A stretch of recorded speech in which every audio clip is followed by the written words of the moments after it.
5, 4, 3, 2, 1, 0.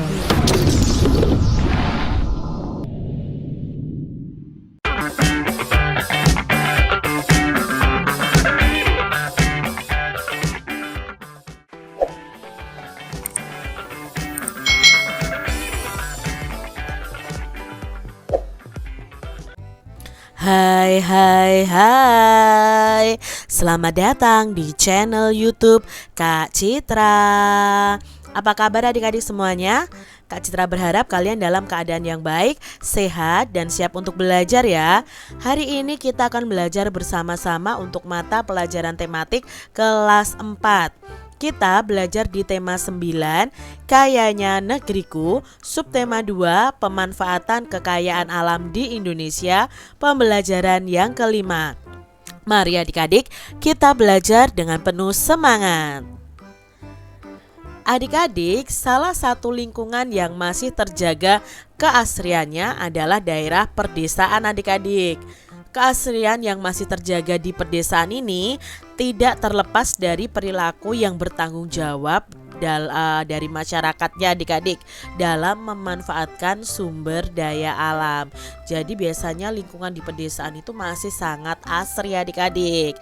Nah adik-adik, apakah kalian tahu lagu tentang Desaku? Nah di sini ada lagu yang berjudul Desaku yang Kucinta ciptaan Pak Elmanik. Coba adik-adik nyanyikan lagu Desaku yang Kucinta ini ya. Kalian bisa iringi dengan musik nih. Lirik awalnya seperti ini adik-adik. Desaku yang kucinta, pujaan hatiku. Nah adik-adik coba lanjutkan sendiri ya lagu Desaku yang Kucinta.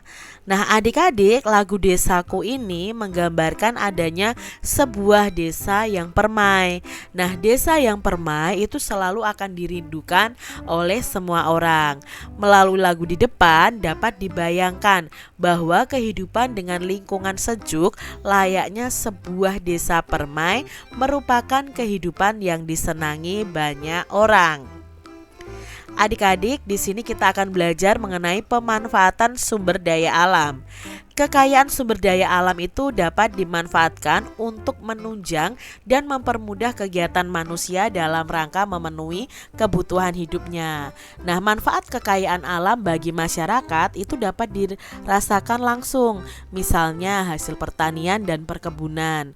Sayur-sayuran, buah-buahan, padi merupakan contoh beberapa hasil kekayaan alam yang dapat dimanfaatkan secara langsung adik-adik. Ada juga kekayaan alam yang dimanfaatkan secara tidak langsung. Artinya kekayaan alam tersebut haruslah diolah terlebih dahulu agar dapat dimanfaatkan untuk kepentingan masyarakat. Misalnya nih adik-adik, minyak bumi. Nah minyak bumi itu tidak bisa langsung kita pakai, tetapi harus diolah dulu menjadi minyak tanah, menjadi solar, bensin maupun menjadi aspal agar bisa bermanfaat bagi masyarakat. Sumber daya alam yang kita miliki ini akan menghasilkan kekayaan alam berupa hasil pertanian, hasil perkebunan, dan hasil perikanan. Nah, hasil hutan dan juga ada hasil tambang. Sumber daya alam tersebut akan bermanfaat apabila kita dapat mengolahnya dengan baik. Setiap kekayaan alam yang kita miliki itu mempunyai manfaat dan kegunaannya masing-masing. Nah, berikut ini adalah tabel contoh hasil sumber daya alam dan manfaatnya adik-adik. Ini ada hasil pertanian, misalnya padi itu manfaatnya untuk makanan pokok. Lalu ada jagung, itu juga untuk makanan pokok dan makanan ternak.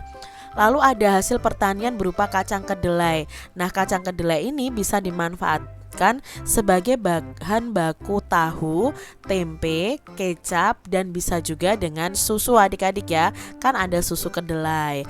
Lalu untuk hasil perkebunan, contohnya kelapa sawit. Manfaatnya apa? Ternyata kelapa sawit ini sebagai bahan baku minyak goreng dan margarin. Lalu ada karet. Karet itu bisa dimanfaatkan untuk membuat ban. Lalu ada tebu, itu hasil perkebunan. Nah, itu manfaatnya apa? Sebagai bahan baku gula pasir. Lalu ada tumbuhan perkebunan yang namanya kina. Nah, ini untuk obat malaria. Berikutnya ada hasil peternakan, itu ada daging sapi, daging kambing ya. Manfaatnya apa? Untuk kita konsumsi sebagai sumber protein hewani. Begitu juga dengan daging ayam dan telur ayam. Lalu ada ulat sutra adik-adik, ini hasil peternakan juga. Nah, manfaatnya apa? Ini akan menghasilkan bahan baku kain sutra adik-adik, dan itu mahal loh kain sutra. Lalu ada hasil peternakan lebah. Manfaatnya apa? Menghasilkan madu adik-adik. Lalu di sini ada hasil laut dan perikanan. Contohnya ada ikan untuk sumber protein hewani, lalu ada rumput laut untuk obat, bahan makanan dan kosmetik.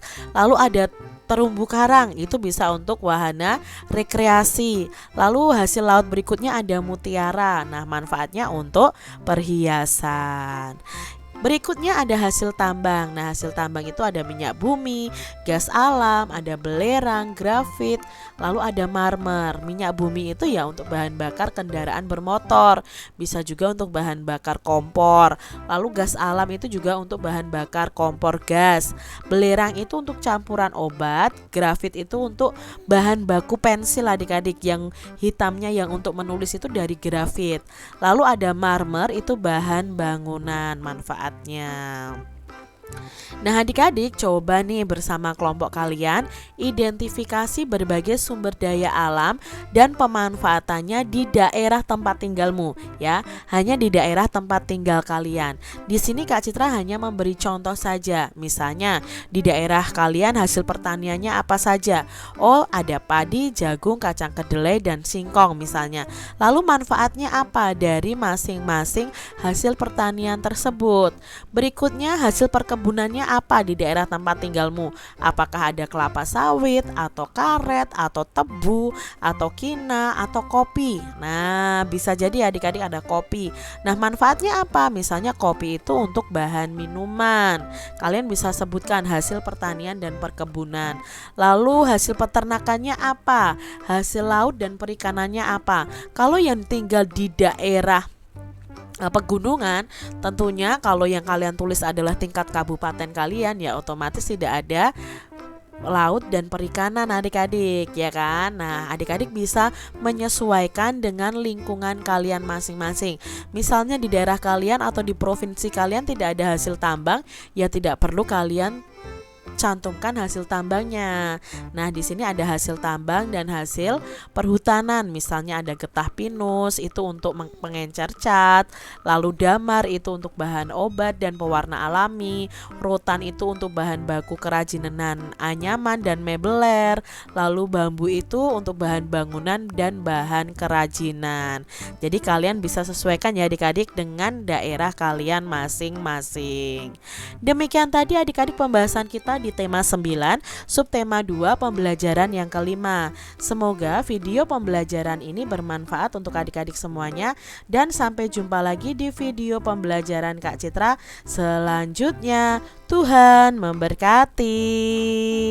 Jangan lupa tekan tombol subscribe, lalu tekan loncengnya, tekan juga tombol like, lalu share ke media sosial kalian. Jangan lupa untuk ikuti media sosial Kak Citra. Terima kasih.